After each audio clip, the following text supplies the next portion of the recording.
दोस्तों पूरी दुनिया में केकड़ों की 1476 प्रजातियां पाई जाती हैं। इनकी ज्यादातर प्रजातियां पानी में रहती हैं। वहीं कुछ ऐसी प्रजातियां भी हैं जो पानी के अलावा जमीन पर भी रहती हैं। इन्हीं में से एक है कोकोनट क्रैब्स, जो केकड़ों की सबसे बड़ी प्रजाति होती है। इसके अलावा ये काफी खतरनाक भी होती हैं। यही वजह है कि अगर कोई इनके करीब आए तो ये उन्हें अपना शिकार बना लेती हैं। आज की इस वीडियो में हम आपको कोकोनट क्रैब्स के बारे में ही बताएंगे और आपको बताएंगे कि ये क्रैब्स कितने जानलेवा हो सकते हैं। ये क्रैब्स दिखने में किसी बुरे सपने से नहीं है। इन्हें देखकर किसी के भी रोंगटे खड़े हो जाएंगे। अगर इनके वजन की बात करें तो इनका वजन 400 किलोग्राम से भी ज्यादा हो सकता है। वहीं इनका साइज भी 1 मीटर से अधिक हो सकता है। इन क्रैब्स को ज्यादातर इंडियन और पैसिफिक ओशन के आइलैंड्स पर पाया जाता है। इसके अलावा ये ऑस्ट्रेलिया और अफ्रीका के समुद्री किनारों पर भी पाए जाते हैं। इनके शरीर की बनावट कुछ ऐसी होती है कि ये अपने शरीर को भी बड़ा कर सकते हैं। इसके अलावा इनके पैरों में गजब की ताकत होती है। ये अपने पैरों के ऊपर 100 किलो से भी ज्यादा वजन रख सकते हैं। इन्हें देखकर ऐसा लगता है कि ये कोई फिल्म में बनाए गए कैरेक्टर हों, लेकिन कमाल की बात तो ये है कि ये सच में एग्जिस्ट करते हैं। ये केकड़ों की उन प्रजातियों में से हैं जो पेड़ों पर बहुत ही आसानी से चढ़ सकते हैं। आमतौर पे जब ये पेड़ों पर चढ़ते हैं तो पेड़ों पे चढ़कर उसका फल खाते हैं।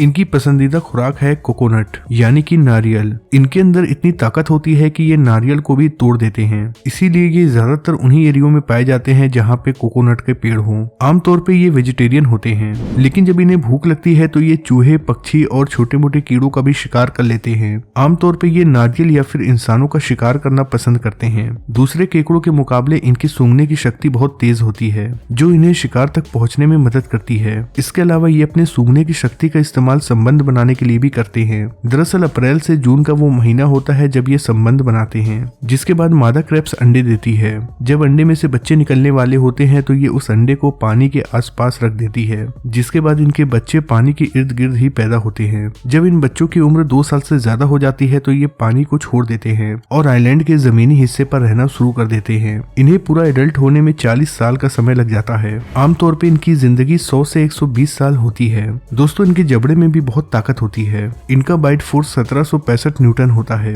वहीं आपको बता दें कि हम इंसानों का बाइट फोर्स केवल 340 न्यूटन होता है। शिकार करने में इनका जबड़ा बहुत अहम रोल अदा करता है। इस बात में कोई शक नहीं है कि ये अपने जबड़े से किसी भी चीज को तोड़ सकते हैं। दोस्तों आमतौर पे केकड़ों को इंसान खाते हैं, लेकिन क्या कभी आपने सोचा है कि आखिर कोकोनट क्रैब्स को इंसान क्यों नहीं खाते हैं? तो चलिए हम आपको बताते हैं इसके पीछे की वजह। दरअसल वैज्ञानिकों का मानना है कि ये खाने के लिए असुरक्षित होते हैं। इसके अलावा इन्हें पकड़ना भी बहुत मुश्किल होता है, क्योंकि ये दुनिया के कुछ ही हिस्सों में पाए जाते हैं। जहाँ पर ये पाए जाते हैं वहाँ पर इंसानों का पहुँचना बहुत मुश्किल होता है। अगर इंसान इन्हें देख भी लेते हैं तो इंसान इन्हें जल्दी पकड़ नहीं पाते हैं, क्योंकि ये बेहद खतरनाक होते हैं। अगर इन्हें पकड़ने के लिए जाल डाला जाता है तो ये जाल को भी बेहद आसानी से तोड़ देते हैं। इसके अलावा इनकी फर्टिलिटी रेट भी बहुत कम होती है। ये बहुत कम अंडे देते हैं। ऐसे में जानवरों की रक्षा करने वाले संस्थानों का कहना है इन्हें हमारी धरती पर बचा कर रखना बहुत जरूरी है। इसीलिए कई सारे देशों की सरकार ने इनके खाने पर पूरी तरीके से पाबंदी लगा रखी है। वैसे भी क्रैब्स की ऐसी कई सारी प्रजाति है जिनकी संख्या बहुत ज्यादा होती है, तो जो लोग क्रैब्स खाना पसंद करते हैं वो उन क्रैब्स को खा लेते हैं।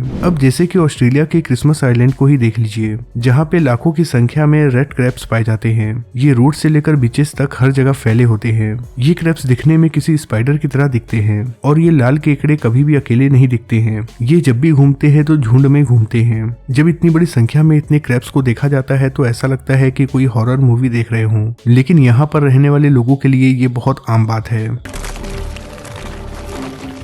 कमाल की बात तो ये है कि इस क्रिसमस आइलैंड पर बहुत सारे कोकोनट क्रैब्स भी पाए जाते हैं। दोस्तों क्यूबा देश के आइलैंड पर तो केकड़ों की और भी बड़ी संख्या रहती है। ये आमतौर पे समुद्र के किनारे रहते हैं। इनकी कमाल की बात तो ये है कि ये माइग्रेट भी करते हैं, मतलब कि जब ठंडी का मौसम आता है तो ये एक जगह से दूसरी जगह जाते हैं। ऐसे में जब ये लाइन बनाकर चलते हैं तो पूरे सड़क को छाप लेते हैं। उस एरिया के सड़कों पर चारों तरफ केकड़े ही केकड़े नजर आते हैं। जब ये गर्मी के मौसम में माइग्रेट करते हैं तो ये छांव में रुक जाते हैं और केवल सुबह और शाम को ही अपना सफर तय करते हैं। कई बार तो गाड़ियों के कुचलने की वजह से इनकी मौत भी हो जाती है। पर इन क्रैब्स के ऊपर गाड़ियां चलाना इतना भी आसान नहीं होता, क्योंकि ये गाड़ी के टायर्स को बहुत ही आसानी से पंचर कर देते हैं। ऐसे में अगर पंचर बनाने के लिए कोई यहाँ रुके तो ये उन पर भी हमला कर सकते हैं। लिहाजा केकड़ों को देखकर बहुत सारे लोग रूट बदल देते हैं। माइग्रेशन के दौरान ही ये रास्ते में पड़ने वाले घरों पर भी जाते हैं। आप यहाँ देख सकते हैं कि कैसे इतने सारे केकड़ों ने इस घर पर धावा बोल दिया है। इसके अलावा क्रैब्स की एक और प्रजाति होती है जिसे रेड टूना क्रैब्स कहा कहा जाता है। ये साउथ कैलिफोर्निया के बीचेस पर पाए जाते हैं। ये जो नजारा आप देख रहे हैं ये 2015 और 16 का है। ये कुदरती तौर पे स्विमर होते हैं और साउथ कैलिफोर्निया के आइलैंड्स पर कुछ इसी तरह पूरे साल नजर आते हैं।